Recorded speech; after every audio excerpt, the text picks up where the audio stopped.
Depuis une trentaine d'années, l'abstention est l'un des symptômes les plus probants d'une crise de la représentation politique qui taraude la France et le rapport des Français à l'élection. On assiste à la mise en place d'un nouveau comportement électoral.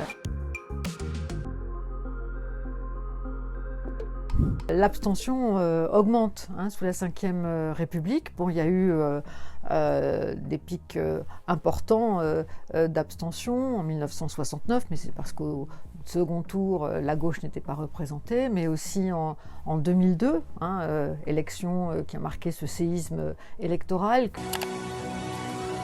En tête, Jacques Chirac, 20% des voix. Énorme surprise, Jean-Marie Le Pen semble devoir être le second avec 17% des voix. C'était plus de 28% d'abstention au premier tour. Après l'élection de 2007 qui amenait une nouvelle donne électorale, il y avait eu une réduction assez sensible de l'abstention. C'est le retour du duel droite-gauche et c'est le retour aussi, on le disait, d'une forte participation. Mais dès 2012, et c'était encore plus marqué en 2017, l'abstention est repartie à la hausse. Un électeur inscrit sur 5, ce n'est pas rien.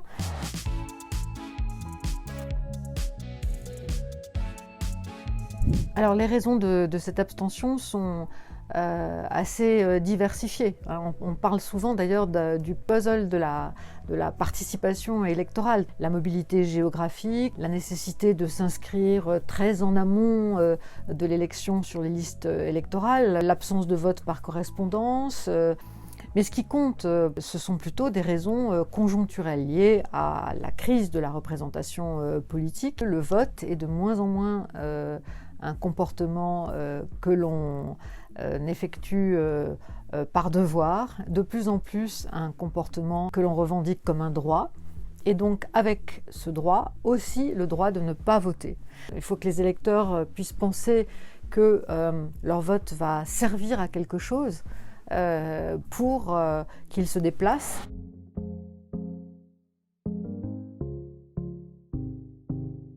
Il y a des différences de profil parmi les abstentionnistes. Il y a davantage d'abstentionnistes chez les jeunes, il y a davantage d'abstentionnistes dans les milieux urbains, dans les grandes villes. Il y a moins d'abstention dans les bourgades, dans les zones rurales, dans les petits villages, tant le contrôle social, l'interconnaissance jouent en faveur de la participation. C'est-à-dire que, voilà, comme tout le monde se connaît, le passage par le bureau de vote est plus difficile à éviter.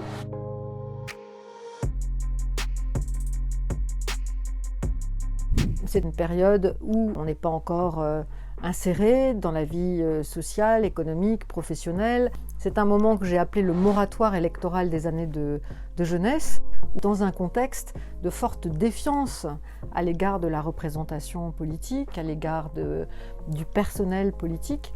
Et évidemment que cela participe d'un rapport probablement au vote plus lâche que parmi leurs aînés.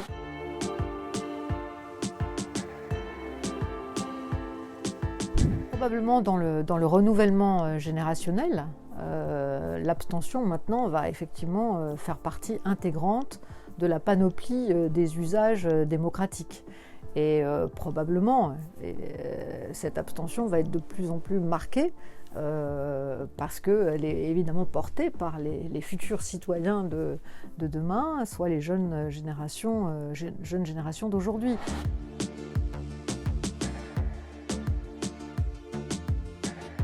Cette abstention intermittente, si elle débouche sur des élections avec très peu de participation, pose évidemment un problème pour la légitimité des résultats même d'une élection. Une interprétation plus optimiste est aussi de considérer cette abstention intermittente de nature politique comme le signe d'une vigilance démocratique, d'un usage parmi d'autres de tous les outils d'expression politique et démocratique dont peuvent se saisir les citoyens.